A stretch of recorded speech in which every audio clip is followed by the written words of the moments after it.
actually as a Minister for Information Technology and as a Minister for Industry, as a Minister also representing urban development and municipal administration, I can tell you from first-hand experience that one need not be a technologist, one need not be an able coder or a programmer to be able to understand the impact of technology. I think that's the fundamental thing that we all realize in government today, across different governments, within the states, government of India, I'm sure, and also across the world. Technology and how pervasive it has become and how effective it has become to tackle real world problems is something that I think every government has started to realize.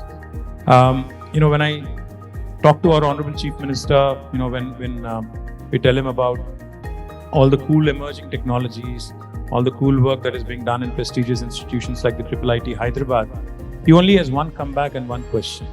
He says, what is the positive societal impact of this technology on the common man in Telangana, in India? Because the way he thinks, and I think the way all leaders ought to think is, India doesn't have the luxury to leapfrog. India has to pole vault. India has to latch on to technology, which is its strength. India needs to remind itself that our strength in today's knowledge economy is the think force that we have. The median age of our country is 27. 50% of India is less than the age of 27. 65% of India is less than the age of 35. And that is our biggest strength, if you ask me, because the whole demographic dividend thing that keeps getting discussed, that people keep throwing around very loosely. We need to realize and we need to understand the power of this intellect, the ability of this intellect to propel ourselves into the first world. In India, the psychology of our society, of our parents, of people around us is risk mat lo, zyada risk mat lo. आप या तो engineer बनो, या doctor बनो, but entrepreneur मत बनो. That is a typical thinking that you're given, where from a very early stage you're told कि तुम एक job हासिल कर लो, get a job, be comfortable. Government job है तो अच्छा है, काम कम करोगे, पैसा ज़्यादा मिलेगा. Private sector में भी job है तो चलेगा, but never ever try and become an entrepreneur. That is typically what has been ingrained into us from a very early stage. But what I think, Indians have to do at this point in time, because we are seriously at an inflection point. Because India is where possibly the US was 35, 40 years ago, and where China was about 20, 25 years ago. But we don't have the luxury of doing the same thing that they've done, in 20 years or 30 years. We have to do that in the next 10 years. And for that to happen, we need to leverage technology. We need to do so much more. What do I mean? Am I just giving you a theoretical spiel, or do I mean something that can be translated into actionable agenda? I'll give you one example of how artificial intelligence can come to the rescue of a farmer in India who probably is not as well read or does not know the word AI at all. I was in my constituency about a year and a half ago in a village called Virnapalli. We were inaugurating a farmer center where we had also installed a television set with an embedded app in it, where farmers could come in Telugu. Farmers could come in and look at some of the problems and get solutions. So when we inaugurated the facility, the guy who had installed the app was trying to basically open it and give me a demo. He was trying hard. He was a young guy. Obviously, he was I think a bit overwhelmed because there were too many people. I'm guessing he didn't expect.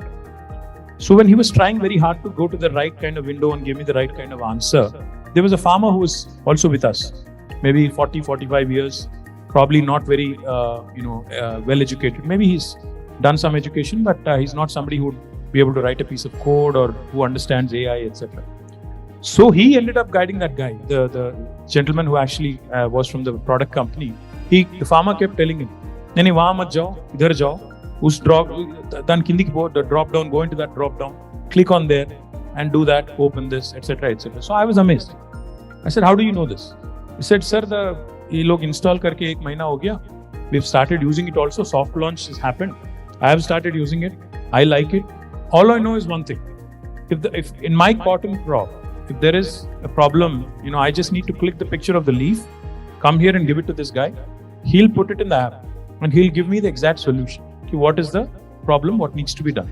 So he understands the impact of technology. He doesn't necessarily, that there is machine learning, there is AI behind it, there is a method to that madness. All he cares about is a solution. India needs many such solutions in the real world.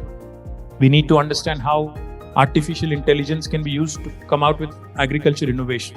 When I see, it's cool to talk about agriculture, but agriculture, if you look at the US versus India versus Israel, it's very different. In the US, you'd see large crops like 5,000 acres and 10,000 acres, where there is one farmer with a lot of machinery, with very few people actually, with drones and everything, and what have you. I mean, all the cool stuff, all the cool gadgets. He's using pesticide, he's using drones to spray pesticides. He's doing so many other things, using technology. You go to Israel, where their land is a precious commodity, you'd see hydroponics and other things. You come to India, you'd see that because of the population density, you'd see that most of the farmers are small holding farmers, having less than 1 hectare of land. So the word agriculture and how it gets interpreted in the US versus India versus Israel, it varies from place to place. And also the fascination for agriculture also changes. In today's world, honestly, when you talk to a farmer, he'll tell you that none of his children are interested in agriculture anymore. They all want to move to technology. They all want to get their degrees and start working elsewhere. So these are the real world problems.